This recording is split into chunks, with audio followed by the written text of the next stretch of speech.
Shalom. Shalom. We want to start this video off by giving all praise, honor, and glory to Yahweh, Ba'ashem, Yahweh Shai, Ba'ashem, Rakakadash. We also want to give double honor to the Apostle of the Great Millstone. Peace and blessing to the elect.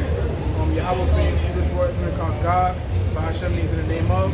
Yahweh Shai for this word, when it calls Jesus Christ, the Lord's only begotten Son. And Rakakadash, the Holy Spirit. All right. So this lesson, Lord willing, is going to be about how we can't lose in this truth.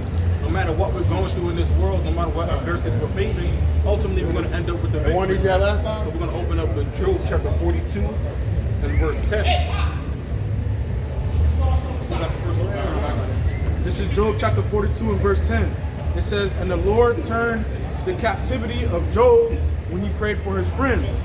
Also the Lord gave Job twice as much as he had before." So basically, if you know the story of Job, you know that Job lost everything he's had. Job lost all his treasures, his riches. Job lost his children. Job lost everything he had. But at the end of the day, he was still faithful to Yahweh Ba'ashem Yahweh Shai, and he got double of everything that he had before. That's right. Because if you read Job 1 and 3, it tells you that Job was the richest man in the East. So if he had double that, he was even richer than he ever was even after that. And not just rich with carnal and filthy lucre, but rich spiritually too, man. All right. And then to back that up, this is Haggai chapter. This is Haggai chapter 2 and verse 9. "The glory of this latter house shall be greater than of the former, saith the Lord Yahweh of hosts. And in this place will I give peace, saith the Lord Yahweh of hosts." The glory of the latter house is going to be greater than it was before. Job's glory was greater than it was before, even though he was one of the richest men in the world. He lost everything he had, his children, his family, his livestock. But since he kept his faith, he couldn't lose, and he got everything he had plus double, man. It's the same thing with us. The glory of our former house is glorious, man. You read about Solomon's temple and whatnot, you read how the glory he had, man. He had pools of liquid molten gold, man. But the glory of the former house is going to be greater than that, even what Solomon had, man. And that's what we're going to fight for. That's what we're fighting for, man. All right. I got something. This is Matthew chapter 19 and verse 27. "And then answered Peter and said unto him, Behold, we have forsaken all and followed thee. What shall we have therefore?" Now, if we go into this word forsaken, man, you know, let's just get that real quick. Because we have given up all, man. It says,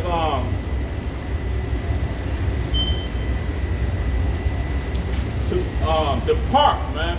You know, depart from these wicked ways in this world, man. All right. It says divorce is wise, man. You see, husbands, you know, disregard, man. You know, and then it says to leave, destitute, to abandon, man. So that means we've forsaken all here. You know, like it says, rise up and depart, man. You know, from this world, man. Flee from the shadow of this world, you know. So I'm gonna go back. I got a quick 2 seconds. This is Mark chapter 8, verse 35. For whosoever will save his life shall lose it. But whosoever shall lose his life for my sake and the gospel's, the same shall save it. For what shall it profit a man if he shall gain the whole world and lose his own soul? Right? So you can have anything in the world, but if you don't have Yahweh Ba'ashem Yahweh Shai, if you don't have faith, it's worth nothing, man. Because you don't have your soul, man. Your soul is sold to basically Satan. Continuing in Matthew 19, we'll go down to verse 28. It said, "And Yahweh said unto them, Verily I say unto you, that ye which have followed me in the regeneration, when the Son of Man sitteth on the throne of his glory, ye shall sit upon the 12 thrones, judging the 12 tribes of Israel." And that's why one of the reasons why we do this work, man. You know, to rule underneath our Lord Yahweh Shai, man. You know, and verse 29 says, "And every one that hath forsaken, have given up everything, have abandoned everything in this world," right? Houses, brethren, sisters, fathers, mothers, wives, or children, or lands, for my name's sake, shall receive 100-fold, and shall inherit everlasting life. And just like the brother brought out in Job, man, you know, if we get in Job at the end, at the latter end of his life, man, you know, he got everything back. And let's just grab that real quick. And Salakia. Matthew 19 says we're going to receive 100-fold. Job only received twice-fold, man. So the glory of the latter house is going to be greater than the former. Paraphrase. That's right. That's right. says,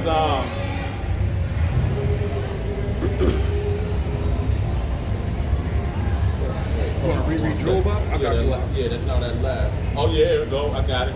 Salaki. This is Job 42:12. It says, so the Lord blessed the latter end of Job more than the beginning, man. And you know, and that's why. What was the title of the lesson? Can't lose by in this We truth. can't lose by winning this truth, man. You see? It says, bless the latter end of Job more than his beginning.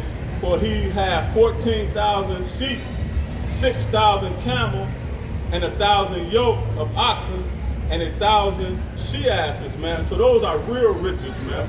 You know? Let's sit on that, huh? This is Sirach, or Ecclesiasticus, the second chapter, starting at verse 4, and it reads, whatsoever is brought upon thee, take cheerfully, and be patient when thou art changed to a low estate.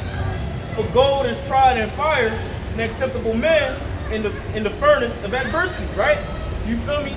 Even if you catch a hell, even if you feel like, damn, I don't got it, damn, I'm fucked up right now, I'm broke, whatever it may be, you feel me? You still winning at the end of the day because you still got this truth. You feel me? Y'all watching our shot still has his spirit on you. You feel me? To do this work. You feel me? So you can't lose. Verse 6, believe in him, and he will help thee, order thy way aright, and trust in him. Ye that fear the Lord, wait for his mercy, and go not aside lest he fall. Ye that fear the Lord, believe him, and your reward shall not fail. But yeah, that's the point of the whole lesson. If you have to have faith, and your reward will not fail, man. If you don't believe, man, you're not going to get the reward, man. Verse 9, ye that fear the Lord, hope for good, and for everlasting joy and mercy. Look at the generations of old and see, did ever any trust in the Lord and was confounded? Or did any abide in his fear and was forsaken? Or whom did he ever despise that called upon him? Yep. That's what the scriptures are. Things written aforetime were written for our learning. So we understand that the elders and apostles, the prophets of old, they went through adversity, man. The quick precept, this is Acts chapter 14 and verse 22. Confirming the souls of the disciples and exhorting them to continue in the faith, and that we must through much tribulation enter into the kingdom of Yahweh. All right, so it's going to take a lot of adversity and a lot of tribulation to enter the kingdom. We still haven't entered into Jacob's trouble, man, and people are rushing for the kingdom. Things have to happen. Adversity is coming, man. All right. But you know, adversity is coming, man. But you know, this truth is what preserves us. You know what I'm saying? This wisdom, knowledge, and understanding should be the stability of our time. And I'm gonna grab this real quick in Proverbs chapter 2 and verse 10. It says, "When wisdom enters into thine heart, and knowledge is pleasant unto the soul, discretion shall preserve thee." You see, so it's through the it's mercy that the Lord has bestowed this truth on us, man. He didn't have to. We could still be out in the world, man. So we can't lose. You understand? Because we have this truth, man. You know, and it says, discretion shall preserve thee, and understanding shall keep thee, to deliver thee from the ways of evil men. You know, in this world, it's full of evil men, man. The whole world lies in wickedness, okay? For the man that speaketh forward things, all right? And that's what that's what Esau is doing to us, man. He's putting that shadow, that covering over us, but not of the Most High. And it talks about, I think it's Isaiah 40, say, verse 1, says this covering of Isaiah 30, yeah, the covering, but not of the covering of the Most High, man.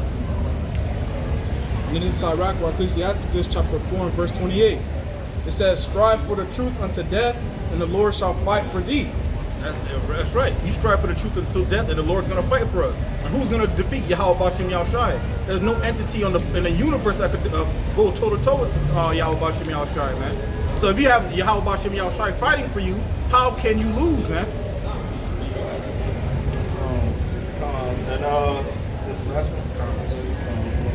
This is Romans, the 8th chapter, verse 31, and it reads, "What shall we say, Salakia? What shall we then say to these things?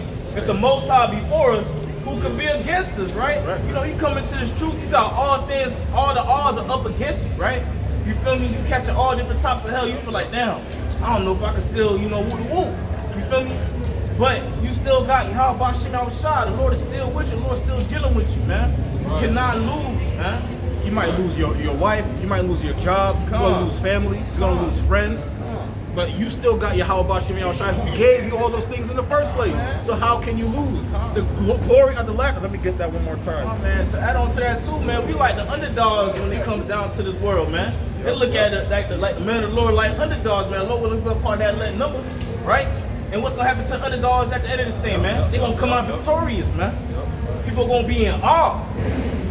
But like the scripture says, it's gonna be Praise and fame. it's gonna be a spectacle. You feel me? It's gonna be a spectacle to these people, man. Spectacle. A lot. Why much outside? Oh, yup.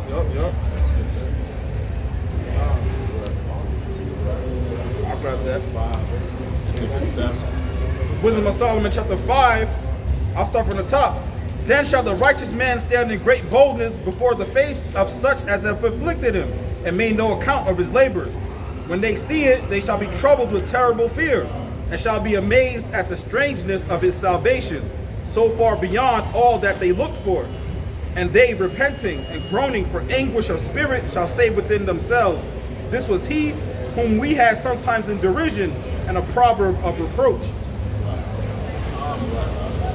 And that's why it's mercy that we have received this truth, man. And if I may, I grab this in Proverbs 3 and verse.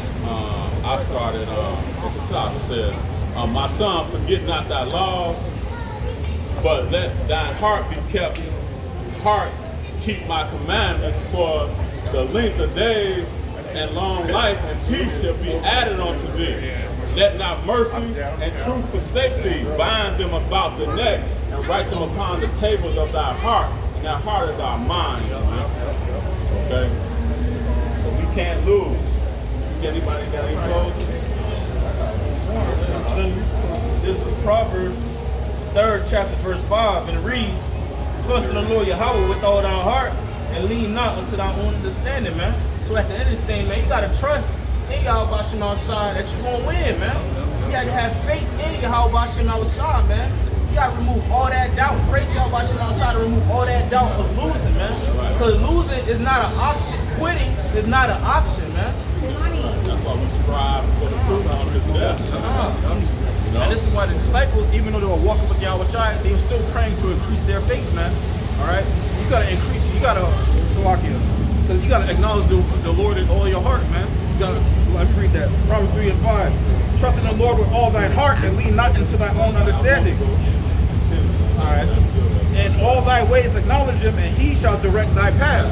So if you're being guided by Yahweh Bashem Yahushai, he's going to direct your path into righteousness, man. You can't lose. Now, granted, 2/3 of you, he's directing you to destruction. All right? You could have said the blind leading the blind, the boat shall fall into the ditch. That ditch is death, man. I got one more. This is Tobit chapter 4 and verse 21. It says, "And fear not, my son, that we are made poor, for thou hast much wealth, if thou fear Yahweh Bashem Yahushai, and depart from all sin, and do that which is pleasing in his sight." That's right. We got to do what's pleasing unto Yahweh Bashem Yahushai, and that's why we lost that commandments and having faith with it, man. You got to mix that with faith. All right? Read that again one more time, brother. Come on, this is Tobit 4 and 21. "And fear not, my son, that we are made poor, for thou hast much wealth. If thou fear Yahweh Bashem Yahushai, and depart from all sin, and do that which is pleasing in his sight." And that's why that backs up with Sirach chapter 2, verse 4, where it says, whenever whatsoever is brought unto thee, take cheerfully, and be patient without change into a lower state. We were made the poor of society, man. We were made a spectacle into the world. We take that with cheerfully, man. But we understand that the glory of this, of the latter house, is going to be greater than the former, man. So we've got great things coming, man. 100-fold of everything that we lost is going to be given back to us, man. All right? Got no clothes, and we'll close. Yeah, I want to give all praise, honor, and glory to Yahweh Bashem Yahushai Bashem Kakadash. DTA. You guys, you got to chant it out. DTA. A ball. Ball.